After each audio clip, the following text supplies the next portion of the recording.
Happy Turkey Day, you fuckers. It's your boy Jordan, and it's time for the Week 11 recap. Week 12 preview, get into some theoretical what ifs and some things, or one thing that's been clinched, one that's about to be clinched. In regards to our playoff scenarios, yes, it is getting close. We are not close enough to where I can do, the ifs and all that. Might even be tough doing it next week with 2 games left because there are a lot of scenarios at play. We'll get into that.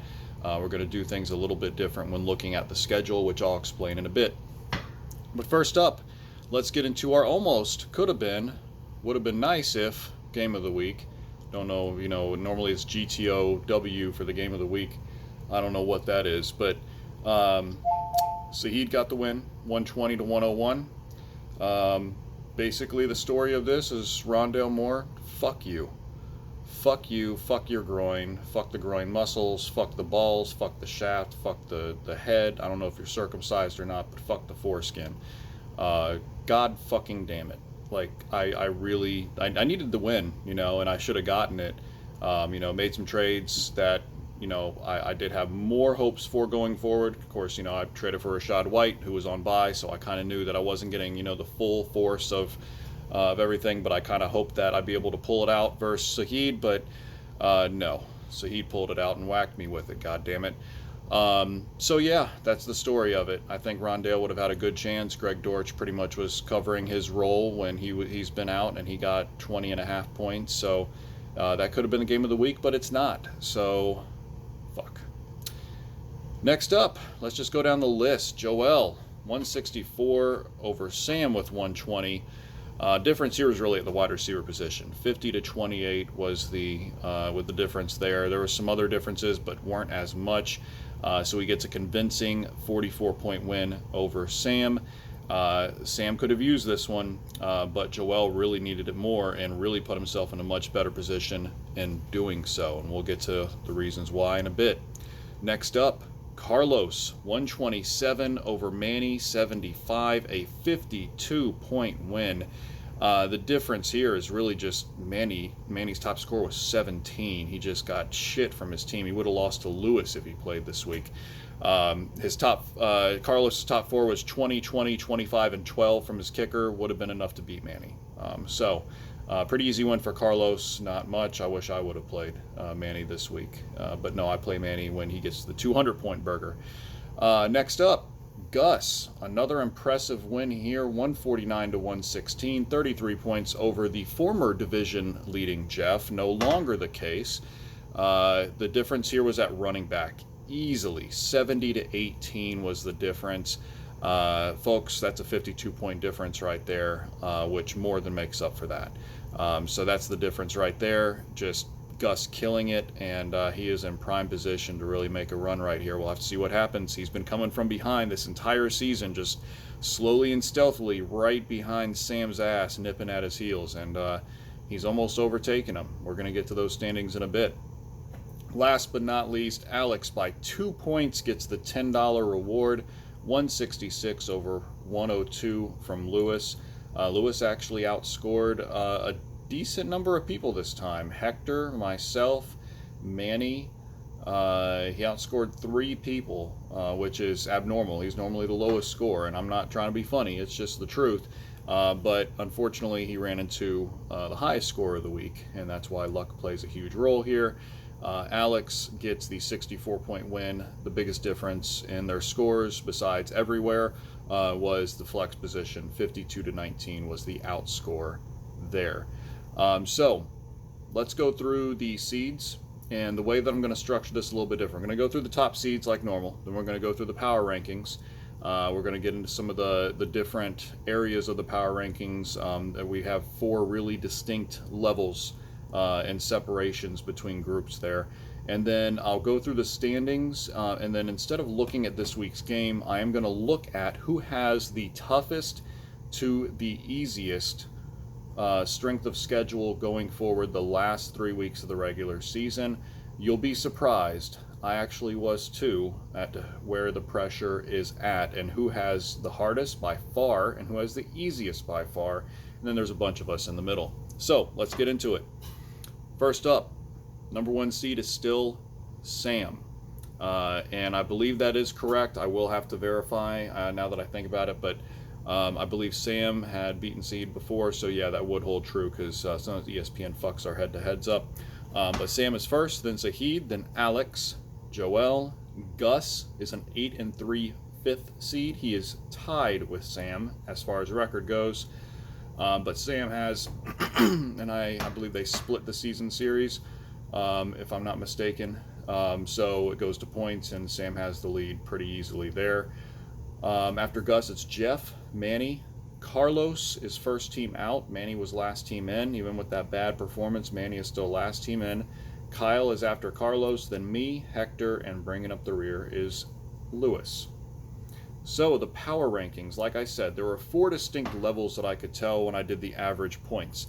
The first level is cream of the crop. Got Alex, Sam, and Zahid. Alex is still at 149.2, a shade under 150. Sam's at 144.8, just a few points behind. And then Zahid is 1 point behind him at 143.8. Those are the top 3 easily, because then after that we get into the 30s, the 130s. We have Jeff at 136.1, Carlos 134. These are all points per game, by the way. I hope that's obvious. And then Gus 131.4. He has improved a lot. He is in that second tier that's knocking at the door of being able to take over possibly that first tier, because they are all very much in play in the playoffs. After that, we have the third tier, and that's where we get into the 120s, where you're scoring enough where you probably have a chance of winning every week, but you have a much better chance of losing as well, depending on who you play, and that's luck. Joel is at 129.5, then Manny 129.3, and Kyle at 129.2. All 3 of them are within 1 point of each other per game. Now, why does that matter? That means they're within a stone's throw of each other if any ties come up when it comes to who gets in the playoffs or potentially seeding. Because the point is, one of these teams is definitely going to get in, because we've only gone through the top 6.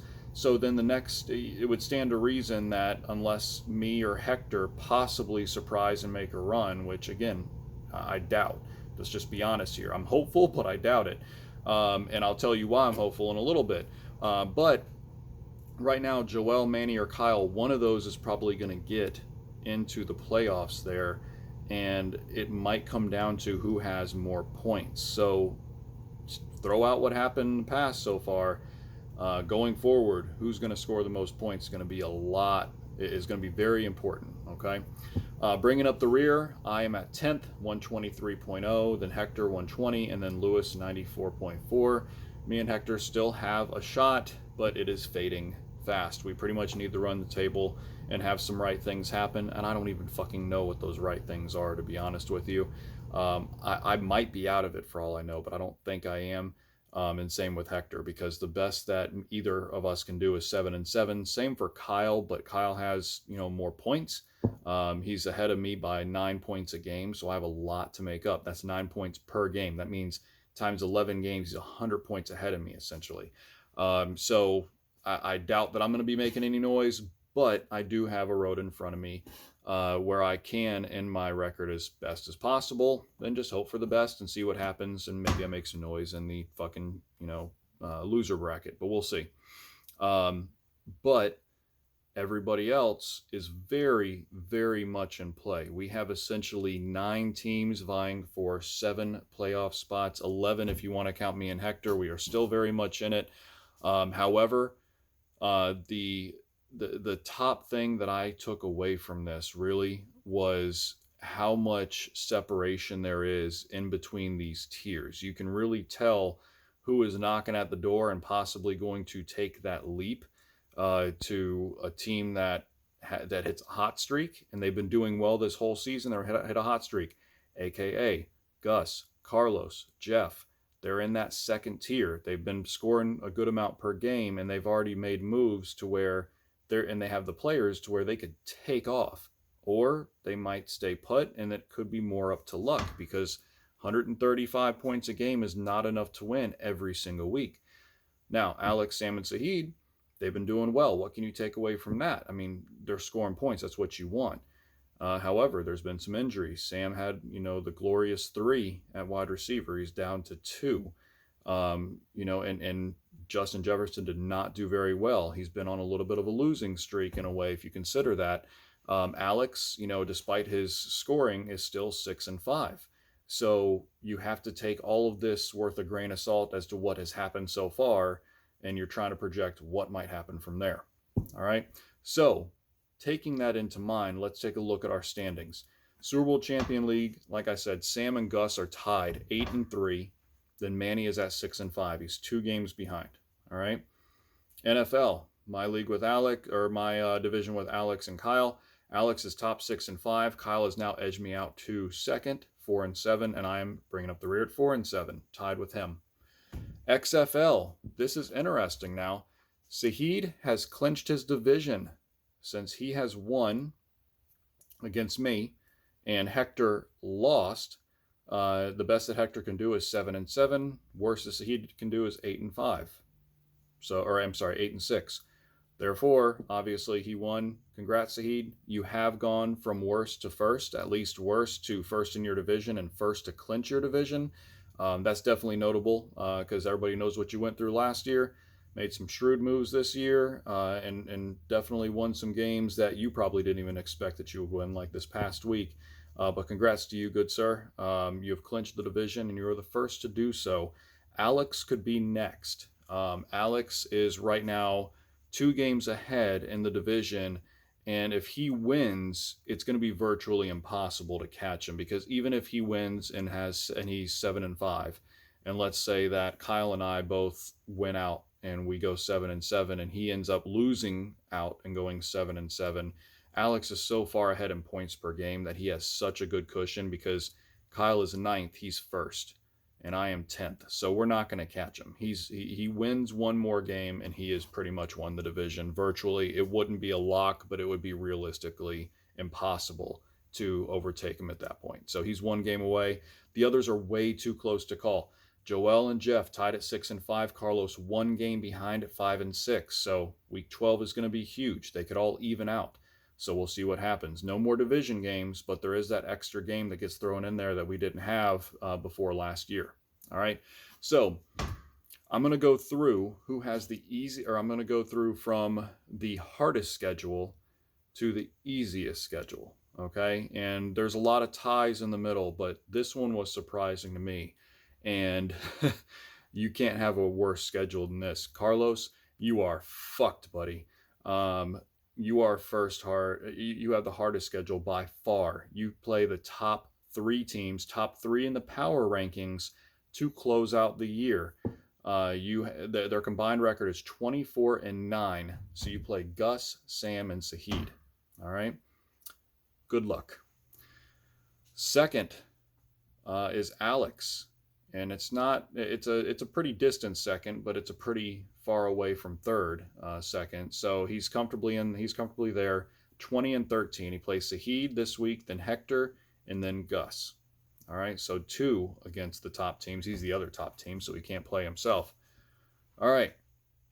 After this is a comfortable third for Joel. 18-15 is the combined record there. For his last 3, he plays Manny, then Gus, and then Hector. Now we start getting into ties. So tied at 4th is Gus with a 17-16. He plays Carlos, Joel, and Alex. And then also Kyle is tied for 4th hardest. That is Lewis, Sahid, and Sam. 17-16 combined record.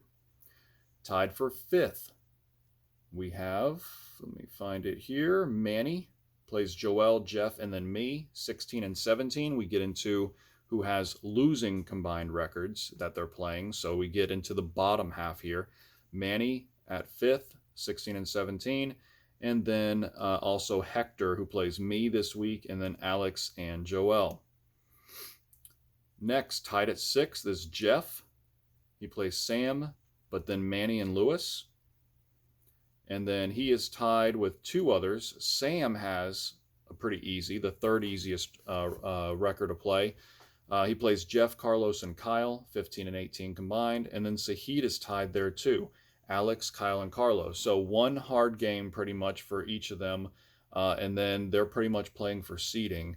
Gus has a harder road. That's something to take away from it, is that Gus and Sam are tied, but Gus has a harder road.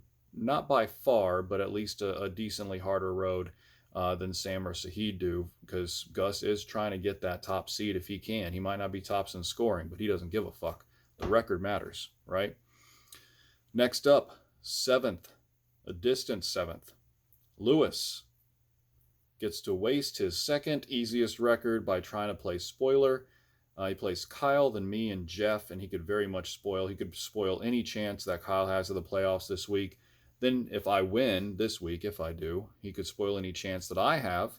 And then in the last week, he could try to fuck Jeff up. So you never know what could happen. His combined record of play against the last three is 14 and 19. So who does that leave for the easiest schedule? Me, folks.